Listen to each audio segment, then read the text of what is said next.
And we're picking up where we left off here. I had just gone over the pen tool, how to draw basic shapes, and understand the curve drawing feature a little bit better. And now we're going to cruise into the subtools of the pen. And if you click and hold on the pen icon in the toolbar, you'll see that we have those three other tools here, which they are the Add Anchor Point tool, the Delete Anchor Point tool, and then the Convert Anchor Point tool. And excuse me, these are where we can really start to get a little bit more elaborate in our shapes, simplify our shapes, and control them in a different way, sometimes even better. So I'm going to start with the Add Anchor Point tool, and we're moving over to the right side of this Illustrator file that you have, Moodle. And this Anchor Point addition tool here will take a path that exists, and it usually helps to select your path. So I'm selecting the square. Notice I didn't have to go to my selection tool. I just pushed Command real quick. It temporarily turned my pen into a selection tool. You got to get used to those things. It really helps. All right. So what this is allowing me to do is anywhere where there is a segment between two anchor points, it's going to allow me to add another anchor point when I click on that path. So here's a path along the top of this square, and if I click on the top, I have now just added my fifth anchor to this simple shape. So ultimately I could, at this point go back to my direct selection tool and grab that point, and now you can see that if I move it, I've now given my square the ability to become something else. Now it's a five-sided polygon. So anywhere, at any point along a path, you can add more anchors. You can even do it when you have just the pen tool selected. If you have the regular pen tool active and you cross over a path and you're not too close to a point, you'll end up having it automatically go to the Add Anchor Point tool. Sound effect. So now I've got this sort of I don't know, what is that shape? Well, it's six-sided. I can tell you that much. So with just two additional points now, and then moving them, I've converted my square into something quite different. That feature of the addition, the add anchor point to the pen tool. I don't know if you remember that first movie we went over in the preferences. Tell me you watched the whole thing. Come on. Where was that? Disable auto add delete right at the beginning there in the general thing. So now if I have it disabled, that little thing is not going to come up. If it drives you crazy, and it may very well drive people crazy, sometimes it drives me crazy. Because there's something called tolerance. However, how close you get to a point to select it, and sometimes you're just trying to go to a point to select it, but you didn't get close enough, and it all of a sudden ends up either adding it or deletes a point, and we're going to get into deleting next. I'm just going to go ahead and turn that back on. Okay, so that's the Add Anchor Point tool. The Delete Anchor Point tool I'm going to use on this circle.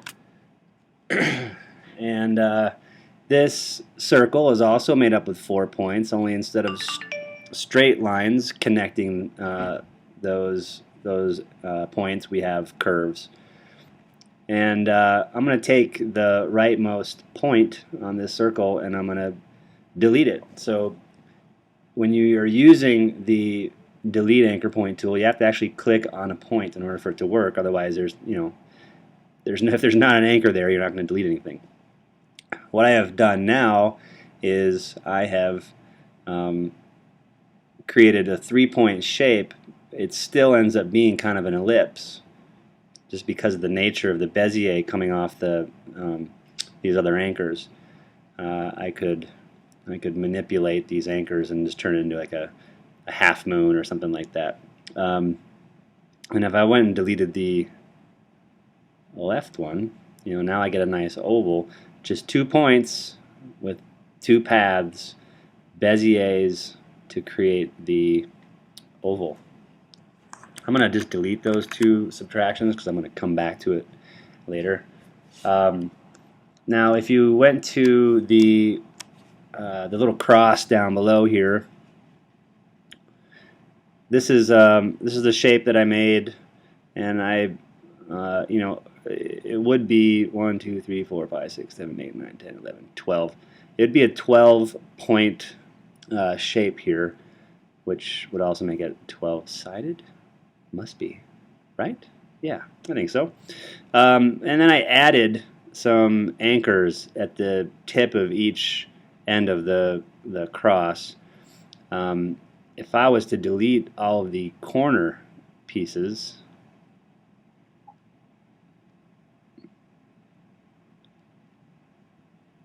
I end up with a little star.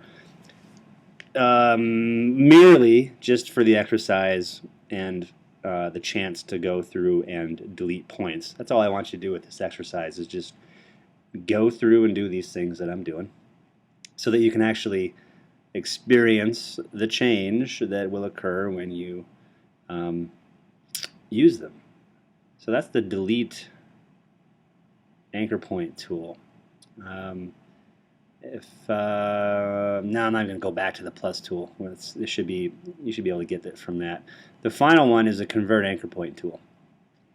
The convert anchor point tool will allow you to take a shape and a path and modify it in several different ways. So I'm going to the bottom star now. I selected it. In order for this tool to work, you have to have a path that's selected.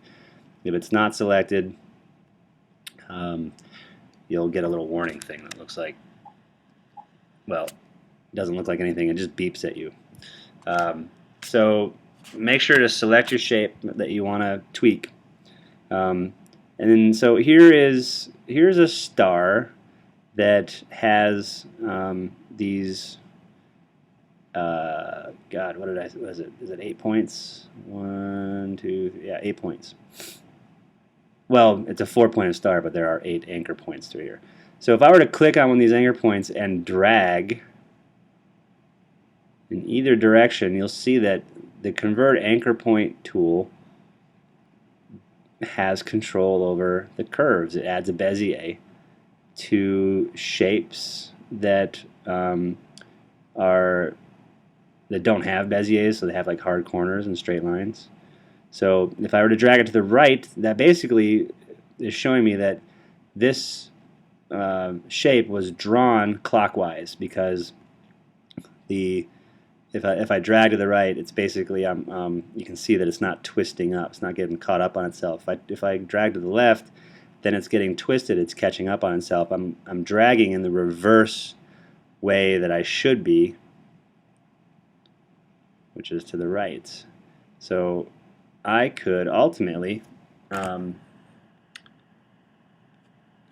recreate, well, first we'll have kind of a flower thing here. So there's my flower, just by going into the corner points with the convert anchor point tool and dragging. And I held shift while I dragged. If you're not used to what the shift tool does in design programs, it keeps things basically constrained to certain axes. So in this case, when I'm on the top anchor point and I'm dragging to the right and I hold down shift, it's going to keep it constrained to my x-axis. And when I'm on the sides and I drag either up or down and I hold down shift, it's going to keep it constrained to the y-axis. And those are little tricks and habits that you kind of need to get into that just help with precision, detail, balance. It's clean. You know, you want to do clean work. So if I went on the insides now and did a little of this, and it also, when you hold down shift, it keeps it constrained to a 45 as well. It's not just a vertical or horizontal. You can do 45 degrees. So here I've recreated that shape to the left again, this time going in and converting a star into this little spigot handle or whatever. So the other thing that this tool does is it takes curved paths and will automatically turn them back into straight lines just by clicking on a point that has instructions to have a Bezier curve coming out of it. So if you went back through now and just clicked on the anchor points, you'll see that you have, you're right back where you were. You started off with a star. So a curved point can be quickly turned into a hard-edged corner just by clicking on it with this tool. Okay, so I'm just going to talk real quick before we split about playing with paths and how to really gain control over points and Beziers. And what I'm going to do is I'm going to go back up to the circle, and I'll get my delete anchor point tool. I just hit minus on the keyboard and it takes you right to that tool. If you hit plus on your keyboard, it takes you to the add anchor point tool. So those are kind of nice. And if you're into shortcuts, P is pen, Shift C is convert anchor point tool. So just things to get used to help your process speed up. Time is money, right? Alright, so I'm going to delete the anchor point on the right. So we're back to sort of the shape that we had earlier. Kind of looks like almost a half moon. And if I grab the convert anchor point tool and grab a handle to the right, you'll see that there's now an interesting relationship between the two handles that are exiting this point, both to the left and to the right. They're no longer connected to each other. I'm going to hit undo. But if I were to use my direct selection tool to move that handle, it moves both of them together. So moving the right handle ends up affecting the left handle. But when you use the convert anchor point tool and grab a handle, it allows for independence between the two. Alright, so there's my crescent moon. I was able to do that with the convert anchor point tool. If I back up, well, I guess I'll go forward, redo. If I'm using my direct selection tool and I select one of those and I see that, oh darn it, it's controlling both handles, I didn't want that to happen, you can hold down the Option key or the Alt key and it'll convert that tool into an independent Bezier bender tool. that's not even a tool, I just made that up. But that's basically what it does. It just it gives you that control over that deal, which is nice. We like to be able to control our Beziers independently sometimes, other times not so much. Okay, so what happens if we use the subtract or delete anchor point tool all the way down to 1 point? Well, that's all you get is 1 point. No path coming out of there. So that little guy is pretty much toast. You can't, points don't have any information on them. It's the path between them, the segment, that has the information. So even a little point is not going to show up in print or video or whatever. One final thing about the pen tool is sometimes you might be trying to make a little shape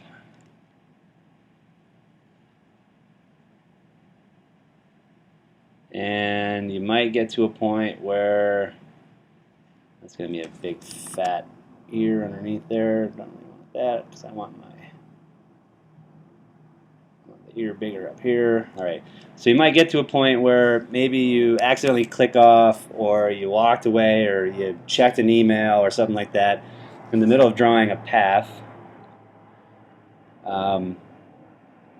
And then you want to continue it. So if you select the path that you accidentally clicked off on, and you bring your pen tool back to the last, well, just any of the endpoints, basically, you'll get this little slash image next to your pen tool.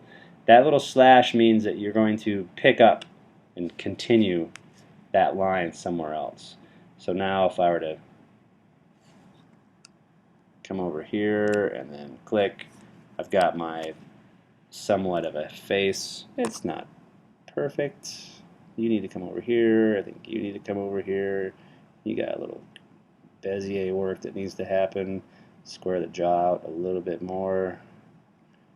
And this guy and that guy. Funky ear, but whatever. So there's my head. But where is my mind? So get used to that to practice abandoning a path halfway through drawing it and then picking it back up again. Those are just little tiny skills that you got to be on top of when being involved in illustration. Okay, that's it for this one.